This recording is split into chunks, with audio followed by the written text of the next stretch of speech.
اللہم صلی علی سیدنا و مولانا محمد وعلی آل سیدنا و مولانا محمد واصحاب سیدنا و مولانا محمد وبارک وسلم علیہ۔ ہم سے پہلے جو آل یعقوب بنی اسرائیل گزرے ہیں ان پر اللہ تعالیٰ نے انعامات کا ذکر کرتے ہوئے اپنے احکام جو ان کی طرف بھیجے اس کا ذکر کرتے ہوئے فرمایا کہ ہم نے بنی اسرائیل کو حکم دیا کہ استعینوا بالصبر والصلاۃ، کہ صبر اور نماز کے ذریعے سے اللہ کی مدد طلب کرو۔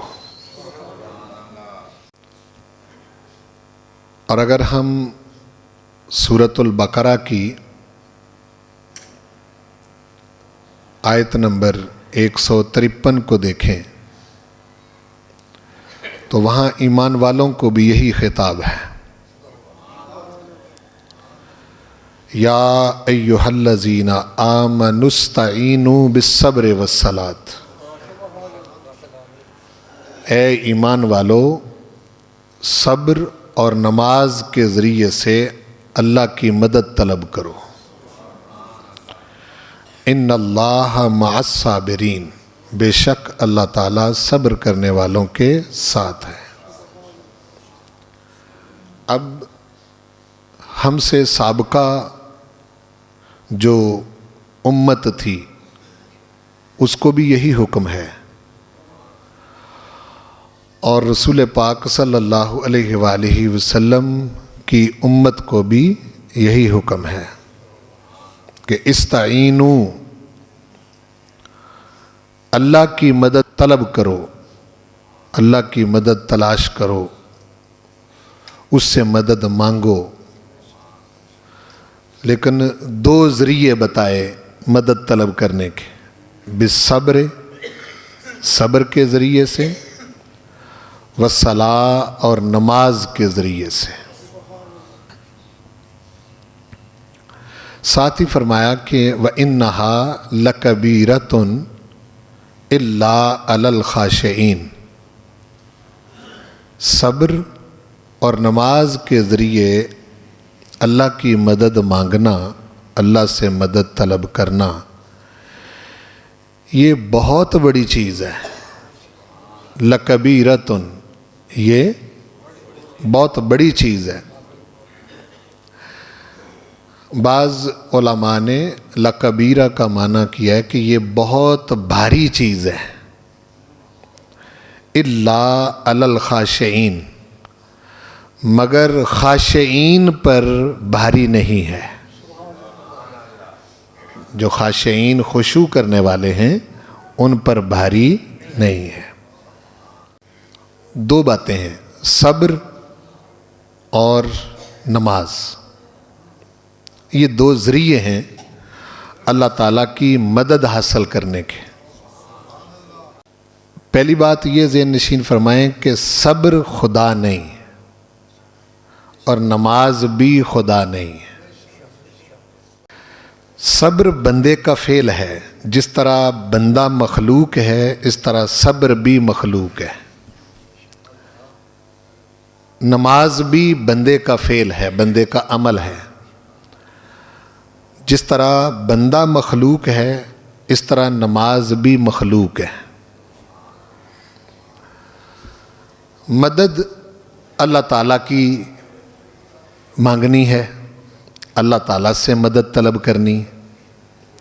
اس کے پروردگار نے دو ذریعے بتائے۔ اس سے ایک بات تو یہ سمجھ آئی کہ اللہ کی مدد کے لیے واسطہ اور ذریعہ اختیار کرنا یہ رب ذوالجلال والاکرام کا سابقہ امتوں کو بھی حکم رہا ہے، ایمان والوں کو بھی یہی حکم ہے کہ مدد میری ہی ہوگی، میں ہی تمہیں مدد دوں گا، لیکن کم از کم اس مدد کے لیے تمہیں کوئی نہ کوئی ذریعہ تو اختیار کرنا ہے، کوئی واسطہ تو چاہیے جس واسطے سے تم اس کی مدد طلب کرو۔ تو صبر مخلوق ہے اور نماز بھی مخلوق ہے۔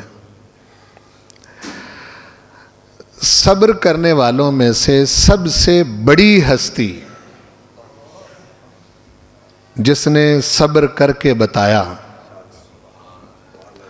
اور صبر جن کی صفت ہے، وہ کائنات میں سب سے بڑی ہستی ہمارے آقا کی ہستی ہے۔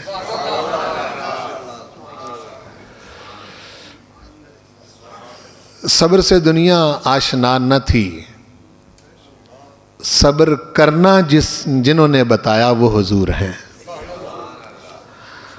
اب نماز بھی رسول پاک کا ہی عمل مبارک ہے، ورنہ تو ہمیں نماز کا پتہ نہ چلتا کہ نماز کیا ہے، صبر کا بھی پتہ نہ چلتا۔ تو سمجھیں اس بات کو کہ حضور سرور کونین صلی اللہ علیہ وسلم جو عمل کریں وہ صبر کی صورت میں ہو یا نماز کی صورت میں ہو، اگر وہ اللہ کی مدد کا ذریعہ بن سکتے ہیں تو جن کا وہ عمل ہے وہ ذریعہ کیوں نہیں بن سکتے؟ سمجھے میری بات کو؟ صبر رسول پاک نے کر کے بتایا نا کہ یہ صبر ہے، تو اب ایک فعل ذریعہ بن گیا اللہ کی مدد کا، نماز ذریعہ بن گئی اللہ تعالیٰ کی مدد کا، اور یہ دونوں نبی پاک صلی اللہ علیہ وسلم کے اولاً جو ہیں وہ فعل ہیں۔ آپ نے کر کے بتایا کہ صبر کیا ہے، آپ نے نماز پڑھ کے بتائی کہ نماز کیا ہے، تو حضور کے دو صفتیں آپ نے جو عمل کیے وہ اللہ تعالیٰ کی مدد کا ذریعہ ہے، اللہ کی مدد کا ذریعہ ہے۔ اگر وہ ذریعہ ہیں تو جن کا عمل ہے وہ ذریعہ کیوں نہیں ہے؟ اس سے سمجھنا چاہیے نا اس بات کو۔ اب صبر ہے کیا؟ صبر جہاں بندہ کسی معاملے میں مجبور ہو جاتا ہے وہاں اپنے آپ پر کنٹرول کرنے کا نام صبر نہیں ہے۔ جہاں آپ مجبور ہو گئے وہاں آپ نے رکنا نہیں تو اور کیا کرنا ہے؟ وہاں تو آپ رکیں گے، ٹھیک ہے نا جی؟ وہ آپ نہیں بھی چاہیں گے تو تب بھی آپ کو رکنا پڑے گا، وہاں تو آپ مجبور ہیں، کیا کریں گے؟ اس کا نام صبر نہیں۔ صبر دو چیزیں ہیں جن کو ذہن میں رکھیں۔ ایک بندے کے اندر خواہشات کا ایک مجموعہ ہے، کھانے کی خواہش ہے اس میں، اسی طرح نفسانی خواہش ہے اس کے اندر، بہت ساری پینے کی خواہش ہے اس کے اندر، خواہشات کا ایک مجموعہ ہے۔ آرام کرنے کی خواہش ہے، زیادہ مال حاصل کرنے کی خواہش ہے، عورتوں کی طرف مائل ہونے کی خواہش ہے۔ اگر کوئی شخص کہے نا کہ ان کو بالکل وجود سے ختم کر دیا جائے تو یہ امپاسبل کیس ہے، ناممکن ہے، یہ ہو نہیں سکتا۔ جن لوگوں نے اپنی خواہشات کو بالکل ختم کرنے کا ارادہ کر لیا ہوا ہے وہ رب ذوالجلال والاکرام کی فطرت کے خلاف جاتے ہیں، نہ یہ ہمارے آقا کی سنت ہے کہ بالکل خواہشات کو ذبح کر دو، ختم کر دو اپنے وجود سے۔ یہ نہیں ہو سکتا۔ کیوں نہیں ہو سکتا؟ اس لیے کہ خواہش رب ذوالجلال والاکرام نے انسان کی فطرت میں رکھی ہے، اور اسلام دین فطرت ہے۔ اسلام کیا ہے؟ دین اگر آپ کہیں میں بالکل نہیں میں کھاؤں گا تو یہ بالکل آپ اینٹی فطرت جا رہے ہیں، فطرت کے خلاف جا رہے ہیں، یہ نہیں ہوگا۔ ہاں، خواہش پورا کرنے کے دو راستے ہیں۔ جب خواہش پیدا ہو جائے تو اس وقت اس خواہش کو پورا کرنے کے دو راستے ہیں، ایک جائز راستہ ہے، ایک ناجائز راستہ ہے۔ خواہش آپ نے پوری کرنی، کھانے کی خواہش ہے فرض کریں، ایک یہ ہے کہ جائز راستہ ہے، آپ نے اپنا مال کمایا یا کسی دوست کے ہاں آپ گئے، اس نے آپ کو کھانا کھلا دیا، کسی عزیز کے ہاں چلے گئے، اس نے پتہ چل جاتا ہے بندے کو کہ میں یہ کھانے کی خواہش اور پینے کی خواہش جائز طریقے سے پوری کر رہا ہوں یا ناجائز طریقے سے پوری کر رہا ہوں۔ اپنی ہی خواہش جائز طریقے سے پوری کرے تو یہ نیکی ہے، بولو یہ نیکی ہے۔ عورت کی طرف مائل ہونے کی خواہش ہے، جائز راستہ رسول پاک نے بتایا، نکاح کی صورت میں جائز ہے، ثواب ہے، اجر ہے۔ میں ایک فقیر درویش کے پاس بیٹھا ہوا تھا تو میں نے کہا کہ جی یہ اپنی بیوی کے ساتھ ازدواجی تعلق قائم کرنا یہ ثواب بھی ہے، اجر بھی ہے۔ تو انہوں نے مجھے کہا کہ مجھے یہ بتائیں کہ اگر کوئی زنا کرے تو گناہ ہے یا نہیں؟ میں نے کہا ہے۔ کہنے لگے اگر غلط راستے کی طرف جانے کا گناہ ہے تو صحیح طرف جانے کا ثواب کیوں نہیں؟ صحیح طرف جانے کا ثواب کیوں نہیں، اجر کیوں نہیں؟ بلکہ ایک حدیث شریف کے مطابق کہ دو میاں بیوی آپس میں بیٹھیں، بیوی خامد کو خوش کرے، خامد بیوی کو خوش کرے، اور دونوں جب جدا ہوں اس مجلس سے اٹھیں۔ اب صاف ظاہر ہے کہ جب میاں بیوی بیٹھیں گے تو کوئی تسبیح پکڑ کے تھوڑا بیٹھیں گے، تو یوں تو نہیں ہوگا کہ وہ دو مسلے ڈال دیے جائیں، خامد اپنی بیوی سے کہے کہ تو بھی نفل شروع کر اور میں بھی نفل شروع کر دیتا ہوں۔ وہ تو آپ سارے معاملات کو سمجھتے ہیں۔ دونوں نے ایک دوسرے کو خوش کیا تو فرمایا جدا ہونے سے پہلے پروردگار دونوں کو بخش دیتا ہے، دونوں کو معاف کر دیتا ہے۔ انہوں نے اپنی خواہش پوری کی جائز طریقے سے، جس کا نتیجہ بخشش کی صورت میں ملا کہ بخش دیے گئے، اور اگر وہ زنا کی طرف جاتا تو وہی گناہ تھا۔ اب جب خواہش پیدا ہو گئی تو جائز طرف جانا یہ ٹھیک ہے، ناجائز سے رکنا صبر ہے۔ بولو ناجائز سے رکنا صبر ہے۔ اگر صبر کو آپ سمجھیں تو صبر جو ہے وہ ناجائز سے رکنے کا نام ہے۔ جائز طریقے سے خواہشات کو پورا کرنے کی طرف دین اسلام جو ہے وہ آپ کو ترغیب دلاتا ہے، چلیں اس طرف۔ جائز طریقے سے کھانے کی خواہش پوری کریں، جائز طریقے سے پینے کی خواہش پوری کریں، جائز طریقے سے نفسانی خواہشات پوری کریں، اس کے لیے اجر ہے، ثواب ہے۔ ناجائز سے رکنے کا نام صبر ہے۔ رسول پاک صلی اللہ علیہ وسلم سے پوچھا گیا، یا رسول اللہ صلی اللہ علیہ وسلم ہمیں صبر کے بارے میں کوئی ایک ہی بات ارشاد فرمائیں، ایک ہی حوالے سے۔ صبر بندے کو اللہ کے قریب کرتا ہے۔ بولو صبر بندے کو اللہ کے قریب کرتا ہے۔ جب آپ ناجائز سے رکتے ہیں تو یہ رکنا آپ کو اللہ کا مقرب بناتا ہے۔ ایک ہی بات پوچھا گیا یا رسول اللہ، فرمایا کہ اگر صبر سمجھنا چاہو تو اس کے لیے روزہ بہترین ایک مثال ہے، جس میں صبر کی پریکٹس کروائی جاتی ہے ایک خاص وقت سے خاص وقت تک۔ حکم الہی آ گیا کہ سحری سے لے کے افطاری تک تم نے کھانا نہیں پینا نہیں، ازدواجی تعلق قائم نہیں کرنا۔ تو پوچھا جاتا ہے کہ جن سے روزے کی حالت میں روکا گیا ہے یہ چیزیں ناجائز تھیں یا جائز تھیں؟ ملا جی جائز تھی نا.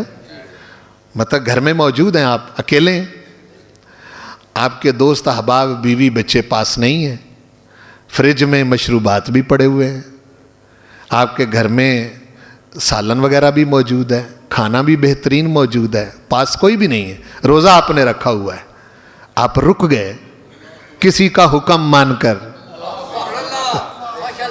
کسی کا حکم مان کر, اور یہ تصور کر کے کہ میری بیوی بچے دوست تو نہیں مجھے دیکھ رہے, جس نے حکم دیا ہے وہ تو دیکھ رہا ہے نا. رک گئے آپ, جائز چیزوں سے رک گئے ایک خاص وقت میں. پریکٹس یہ کروائی جا رہی ہے کہ میرے کہنے سے جائز سے رک رہا ہے, میرے ہی کہنے سے نجائز سے کیوں نہیں رکتا؟ میرے ہی کہنے سے نجائز سے. تو نجائز سے رک جانے کا نام صبر ہے. بولو, ناجائز سے رک جانے کا نام صبر ہے. عام طور پر ہمارا یہ ہوتا ہے کہ کوئی فوت ہو گیا تو ایک بندہ جو ہے اس نے آنسو نہیں بہائے تو ہم کہتے ہیں جی بڑا صبر کیا اس نے. یہ غلط ڈیفینیشنیں ہیں, غلط تعریفیں ہیں صبر کی. جب کوئی شخص فوت ہو جاتا ہے آپ کا عزیز پیارا, تو آپ کے آنسو بہہ جانا یہ سنت مصطفیٰ ہے. حضور علیہ السلام نے فرمایا آپ خود آپ کے آنسو بہے ہیں. ایسے مواقع پر آپ کے آنسو بہے, وہ تعلق ہے ایک, آپ اس کو نہیں روک سکتے. آپ سمجھے نا جی. تو یہ چیزیں جو ہوتی ہیں جہاں انسان مجبور ہے, مثلا صبر کے موقع پر ایک خاتون کا بچہ فوت ہو گیا, ماں کا ایک اپنا طریقہ ہوتا ہے محبت کا. تو بچہ فوت ہو گیا لیکن اس کو قرار نہیں آ رہا. حضور کریم صلی اللہ علیہ وسلم اپنے اصحاب کے ساتھ پاس سے گزرے تو آپ نے فرمایا اسبری یا امت اللہ, اللہ کی بندی صبر کر, اللہ کی بندی صبر کر. وہ اس نے جو جملے کہے اس کا مطلب یوں بنتا ہے کہ تینوں لگی ہوئے تھے پتا ہوئے نا. اب یہ بات کہنے والے حضور تھے, صحابہ نے اس کو گستاخی پر محمول کیا کہ یہ خاتون کیسے بولی. آپ نے ان کو روکا, اس کو کچھ نہیں کہنا, چلے گئے. واپس جب آئے تو صاف ظاہر ہے کہ جب کسی کا کوئی عزیز فوت ہو جائے تو 1 دن 2 دن 3 دن 4 دن گزرنے کے بعد پھر قرار آ ہی جاتا ہے. تو جب ٹھہراؤ آیا تو کسی نے کہا کہ وہ جس نے تجھے کہا تھا اسبری یا امت اللہ, اللہ کی بندی صبر کر, تجھے معلوم ہے وہ کون تھے؟ بتایا گیا کہ وہ سرکار تھے, حضور تھے صلی اللہ علیہ وسلم. وہ پہلے بچے کی تھی, پھر ایمان کی فکر پڑ گئی, بھاگی بھاگی حضور کی خدمت میں گئی, کہنے لگی یا رسول اللہ صلی اللہ علیہ وسلم میں پہچان نہیں سکی غم میں, مجھے معلوم نہیں کہ آپ مجھے کہہ رہے ہیں. تو آپ نے فرمایا کوئی بات نہیں, میں نے جس وقت تجھے کہا تھا اسبری یا امت اللہ, اس وقت صبر کرتی تو اس کا بڑا اجر تھا. وقت گزرنے کے ساتھ ساتھ تو صبر آ ہی جاتا ہے. تو صبر بہت بڑی شے ہے, صبر. اور اصلاً میں نے بتایا کہ ناجائز سے رکنے کا نام صبر ہے. اچھا, صبر کا پتہ اس وقت چلتا ہے جس وقت آپ حکم الہی ایک آ جاتا ہے, اللہ کا حکم آ جاتا ہے. اس وقت بندے کے اندر ایک جنگ چھڑ جاتی ہے, ایک طرف خواہش ہے, ایک طرف اللہ کا حکم ہے. یہ جنگ کسی نہ کسی مرحلے پر جا کے ہی ختم ہونی ہے کہ حی علی الصلاۃ کی آواز آئی. خواہش یہ ہے کہ بستر گرم ہے, باہر ٹھنڈی ہوا چل رہی, ٹھنڈے پانی سے وضو کرنا پڑے گا. یہ خواہش ہے کہ پڑے رہو بسترے میں, بولو پڑے رہو. ادھر سے بلاوا آ گیا کہ نہیں اٹھو, حی علی الصلاۃ حی علی الفلاح کی آواز آ گئی. اب